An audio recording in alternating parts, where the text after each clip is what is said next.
Hi guys, good afternoon. बघा, आजच्या दिवसामध्ये निफ्टी बँक निफ्टी तर मुवमेंट एकदम जबरदस्त झाली आणि तरी आपल्या सिस्टममध्ये एक छोटासा लॉस दिसतोय. तर त्याचे काही कारणं आहेत, तर ते तुम्हाला मी दाखवतो, समजून सांगतो.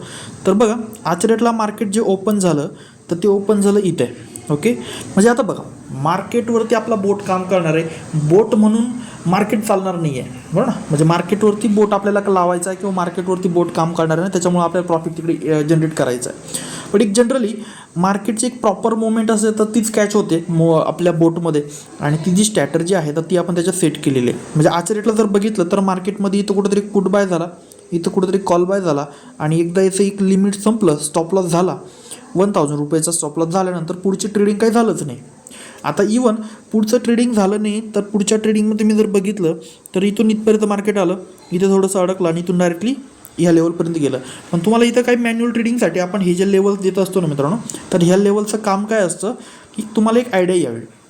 म्हणजे माझा एक प्रामाणिक प्रयत्न असतो सर्व बांधवांना सांगण्याचा, तर मार्केटमध्ये तुम्ही छोट्या मोठ्या गोष्टी जर प्रॉपर्ली समजून घ्याल तर तुमचे प्रॉफिटेबल चान्सेस जास्त असतील. आता आपला जो बोट आहे तर तुम्हाला नॉर्मली एक 60-70% ॲक्युरेसी देईल आणि 30-40% रिटर्न जो भेटलं तुम्हाला मी सांगितलं आहे तर तेवढं तुम्हाला भेटेल. पण तुम्हाला त्याच्यामध्ये कंटिन्युअसली टिकून राहावं लागेल. ओके, आणि हे ज्या लेवल्स आहे मित्रांनो, तर ह्या लेवल्स काय तर याच्यामध्ये मार्केटचं एक बिट लाईन किंवा आपण त्याला मार्केटची एक पूर्ण इंट्राडे कॉन्सेप्ट तुम्हाला क्लिअरली लक्षात येईल. तुम्ही जर तुमच्या लेवलला जर रिस्क घेताय तर तुमचा प्रॉफिट पण तिकडे वाढू शकतो. आता तुम्ही जर बघितलं तर इथे मी लेवल टाकली होती 21,563, ही एक लेवल होती. आणि इवन 21,563ला मार्केटनं किती रिस्पेक्ट दिलं तुम्ही बघू शकता. आता बघा, मार्केट इथून बरोबर डाऊनला चालू होतं, 21,563ला अडलं, तिथून परत आपला गेलं. पण ह्यात थोडासा हात पॅटर्न जो होता इथून इथपर्यंत, तर इथून इथपर्यंत मार्केट थोडंसं साईडवेज होतं, कमीत कमी 11 वाजेपर्यंत. म्हणजे लमसम 9:45 ते 11 वाजेपर्यंत मार्केट साईडवेज होतं. 11 नंतर मार्केटमधून इथून ह्या लेवलपासून ह्या लेवलपर्यंत मार्केटमध्ये मुवमेंट झाली. आता ही जी मुवमेंट आहे ही अनवॉन्टेड मुवमेंट आहे, किंवा झाली नाही झाली किंवा आपल्याला होईल त्याची काही गॅरंटी नव्हती. तर त्यामुळे आपला इथं एकदा स्टॉप लॉस हिट झाला का पूर्ण ट्रेडिंग आपलं बंद होऊन जाणार आहे, पुढचं काही ट्रेड घेणार नाही आहे. का तर त्याचे कारण असे का मार्केटमध्ये ही जी मुवमेंट आहे ही येईलच याची काही गॅरंटी नव्हती, किंवा मार्केटमध्ये मुवमेंट होईलच हे काही माहीत नव्हतं, मलाही पण तुम्हालाही पण, किंवा कोणालाच माहीत नव्हतं, बरं ना. तर त्या कंडिशनमध्ये एकदा स्टॉप लॉस झाला का पुढचं ट्रेडिंग बंद करणं हा एक रूल असतो, आणि तो रूल आपल्या ट्रेडिंग स्ट्रॅटेजीमध्ये आपण फॉलो केला आहे. पण तुम्ही तुमच्या लेवलला जर रिस्क घेताय तर तुम्ही त्याला परत रिॲक्टिवेट करू शकता. आता माझ्याकडे स्ट्रॅटेजी मी त्याला परत रिॲक्टिवेट केलं आहे, आणि ह्या पूर्ण जो प्रॉफिट हा इकडे मी त्याला कॅच केला आहे. ओके, तर तो कॅच पण झालेला आहे. पण इवन या साईडवेज मार्केटमध्ये तुम्हाला स्टॉप लॉस जो आहे तो झाल्यानंतर पुढचा ट्रेड तर काही सिस्टम घेणार नाही. आजच्या डेटला जो आपला निफ्टी होता तर निफ्टीमध्ये इथे एक पुट बाय झाला, परत कॉल बाय झाला. एकदा कॉल आणि पुढचे स्टॉप लॉस हिट झाल्यानंतर पुढचं ट्रेडिंग तर काही होणार नाही किंवा घेणारच नाही ट्रेड, बरं ना. आणि पुढे जर किती पण मोठी मुवमेंट असेल, म्हणजे काय वेळेस काय होतं का त्याचं कारण ते तुम्हाला मी सांगतो मित्रांनो. तर बघा, काय वेळेस मार्केटमध्ये काय होतं का इथून इथपर्यंत मुवमेंट झाली, बरं ठीक आहे, इथून इथपर्यंत मुवमेंट झाली.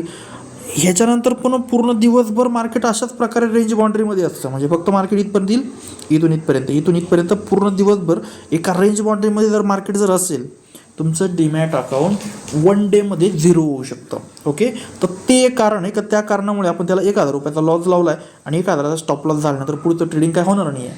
किंवा आपण जर त्याला ओपन ठेवला तर इवन त्याचा स्टॉप लॉस जो आहे ते 1,000च्या वरती वाढणार आहे. म्हणजे लमसम आपल्याला तिकडं स्टॉप लॉस 2,000 किंवा 3,000 ठेवावं लागेल. पण 3,000चा स्टॉप लॉस जर आपण ठेवतोय तर प्रॉफिट रेशो आपल्याला भेटेल, बरं ना. त्याला जर आपण प्रॉफिट अनलिमिटेड ठेवला आहे किंवा प्रॉफिट आपण जास्तही ठेवला, तर तुम्ही जर बघितलं तर ह्या कंडिशनमध्ये मार्केटमध्ये खूप मोठी मुवमेंट झाली. आता ही जी मुवमेंट आहे तर एकदा स्टॉप लॉस हिट झाला तर ट्रेडिंग डायरेक्ट बंद होईल. पण तुम्ही तुमच्या लेवलला मी तुम्हाला प्रत्येक वेळेस सांगत होतो का आपले जे ट्युटोरियल ऑप्शन आहे, बरं ना, हे जे ट्युटोरियल मी तुम्हाला सांगितले हे ट्युटोरियल तुम्ही बघा, त्याच्यामध्ये तुम्हाला एक पूर्ण क्लिअर आयडिया येईल मार्केटचं ओव्हरऑल कंडिशन काय आहे, किंवा बोट कसा काम करतो, बोटची स्ट्रॅटर्जी काय आहे, कशा प्रकारे मुवमेंटम आहे, किंवा याच्यामध्ये आपल्याला प्रॉफिट इन्क्रीजसाठी काय गोष्टी महत्त्वाच्या आहेत. तर ह्या सगळ्या आपण याच्यामध्ये सांगितल्या. तुम्हाला जर वेळ असेल तर तुम्ही त्या गोष्टी बघितल्या तर तुम्हाला त्या सगळ्या गोष्टीचा फायदा होणार आहे. आणि तुम्ही जर वेळच नाही तर मग ही मुवमेंट आपल्या तिकडे कॅच नाही करता येणार. नॉर्मली बोटची सेटिंग जी आहे तर ती सेटिंगवरती बोट काम करेल, त्याच्यामध्ये प्रॉफिट होईल लॉस होईल तो बरोबर त्याच्या लेवलला मॅनेज करेल. पण तुम्हाला ॲव्हरेज कमीत कमी जे तुम्हाला सांगितलं 70-80% ॲक्युरेसी भेटेल, 30-40% रिटर्न भेटेल, तुम्हाला तो देईल. पण तुम्हाला ही जर मुवमेंट कॅप्चर करायची असेल तर त्याच्यासाठी तुम्हाला त्याच्यावरती ऑब्झर्वेशन मॉनिटरिंग किंवा त्याला तुम्ही रिॲक्टिवेट करू शकता. तुम्ही तुमच्या लेवलला रिस्क घेऊ शकता, पण सॉफ्टवेअर जे आहे ते रिस्क काही येत नाही आहे.